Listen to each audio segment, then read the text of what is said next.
E aí, galera, vamos prosseguir na aula de hoje, ainda no assunto servidores.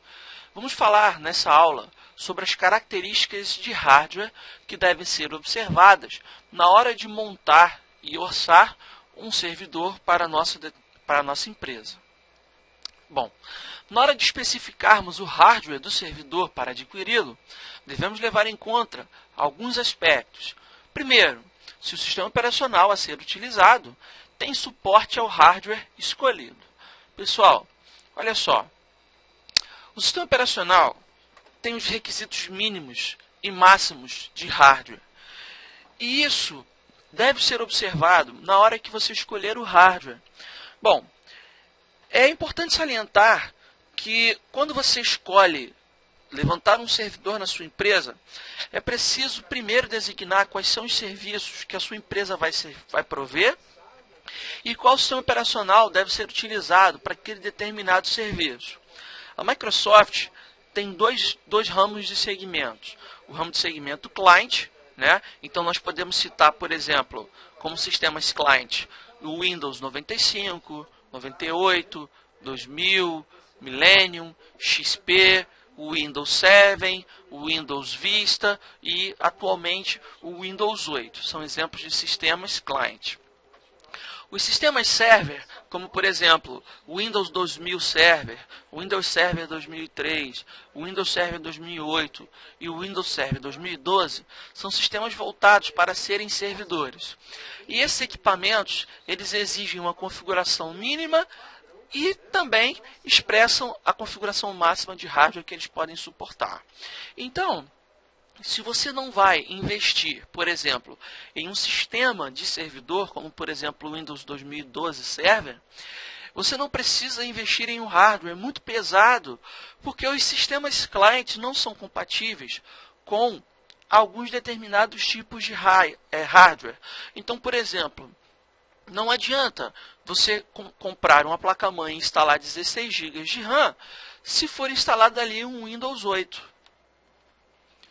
Dessa forma, você vai investir em um hardware que o seu sistema operacional não é capaz de usufruir de todos os benefícios. Levantar quais são os serviços que serão utilizados e os requisitos mínimos que os serviços necessitam para rodar. Olha, pessoal, toda vez que você utilizar um serviço que não é nativo do sistema operacional, ou seja, um serviço terceirizado, na hora que você compra essa determinada aplicação, na própria documentação da aplicação, vem definido qual é o hardware mínimo para a aplicação funcionar e qual o hardware desejado para a aplicação funcionar.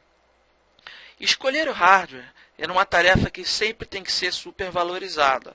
Nunca acredite nos requisitos mínimos do fabricante, porque se você acreditar, pode ser que o desempenho não seja aquele que você esperava.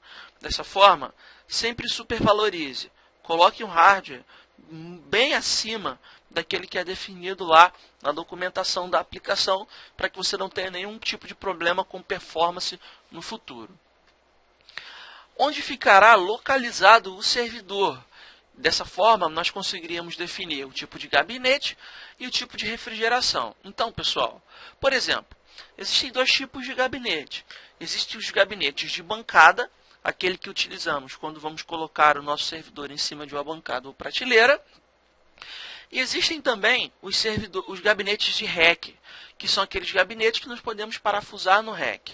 Além disso, a refrigeração deve ser algo supervalorizado com relação ao local onde vai ficar hospedado o nosso servidor. Ele tem que ser muito bem refrigerado e com um índice de umidade bem baixo. É claro que o orçamento, pessoal, do seu servidor, ele vai condizer com o nível de demanda da sua rede e, obviamente, quanto de dinheiro a sua empresa tem disponível para a montagem desse servidor. O ambiente onde o servidor ficará hospedado deve ser cercado de alguns cuidados. Então, primeiro, tem que ser um ambiente bem refrigerado, como já foi falado.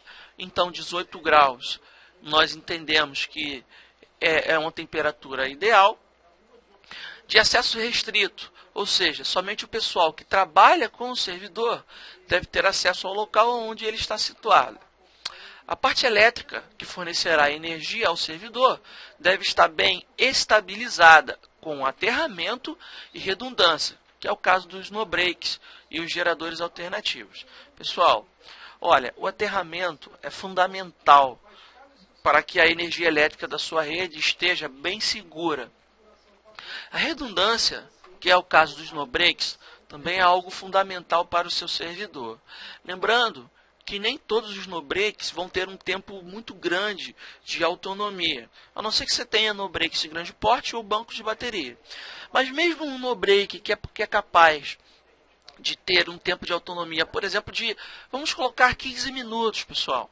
É melhor você ter 15 minutos de autonomia do que não ter nada, porque em 15 minutos você consegue desligar os seus servidores da maneira adequada e não um desligamento repentino ocasionado por uma falta de luz.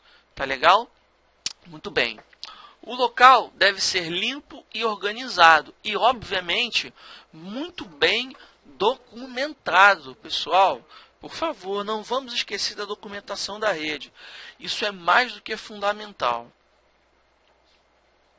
Na hora de escolher o processador do servidor, vamos levar em consideração alguns fatores. O processamento sempre é parte fundamental dos serviços, pois sem ele nada se faz. Mas não é um componente que deve ser sempre supervalorizado. Depende da situação. Então, por exemplo, servidores de arquivo e impressão, ou servidores DHCP e DNS, servidores web simples também, não necessitam de grande poder de processamento. Então, nesse caso, processamento não é um item que deve ser supervalorizado. Já servidores de aplicação que, em geral, demandam cálculo e executam muitos processos o tempo inteiro, esses sim necessitam de processadores mais robustos. Então, verifique sempre qual é o tipo de aplicação para escolher qual o melhor servidor a ser utilizado, ou melhor, o melhor processador a ser utilizado no seu servidor.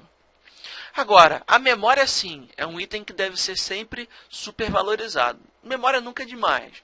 Procure estudar os requisitos mínimos da aplicação e cuidado para o servidor não ser sobrecarregado com execução de programas com pouca memória existente. Então, pessoal, nunca coloque o mínimo, sempre coloque o máximo. E uma coisa muito importante, utilize memórias de origem conhecida, pessoal. Utilize fabricantes que já tenham conhecimento do mercado. Nunca utilize memórias de origem duvidosa. Isso é muito prejudicial e, em geral, essas memórias não costumam durar muito tempo. A memória é um item extremamente importante para a velocidade das aplicações. Por quê? As aplicações dos arquivos em uso, eles estão sendo executados na memória, onde o acesso é muito rápido. Só que quando a memória acaba, ou seja, ela fica insuficiente, os sistemas operacionais usam o HD, o disco, como um cache, um tipo de memória virtual. E nós sabemos que o HD ele é um equipamento cujo acesso é muito mais lento do que a memória. Então, pessoal, a memória, quando é simulada no HD, ela vai provocar uma perda de performance perceptível no seu equipamento, tá legal? Então, nunca economize na hora de comprar memória. Sempre utilize memórias de boa procedência e coloque também a quantidade máxima de memória que a sua placa-mãe é capaz de suportar. Por mais que o processador execute o processamento muito rápido, ele terá que esperar as informações que são vindas do disco, no caso uma memória emulada no HD. Só que o tempo de acesso ao disco é muito inferior ao tempo de acesso à memória, como já foi falado. Portanto, se você utilizar muito swap no disco, o seu sistema vai ficar lento. O swap, pessoal, é o nome dado à memória que é emulada no HD pelo sistema Linux. Bom, o HD. Para serviços que necessitam de grande espaço em disco para armazenar inúmeras informações, como por exemplo servidores de arquivo, de correio eletrônico ou banco de dados, deve-se tomar muito cuidado ao especificar os discos rígidos, o tamanho do HD, a forma de acesso ao disco, a taxa de transferência, o cache do HD, tudo isso deve ser levado em consideração. Tá legal, pessoal?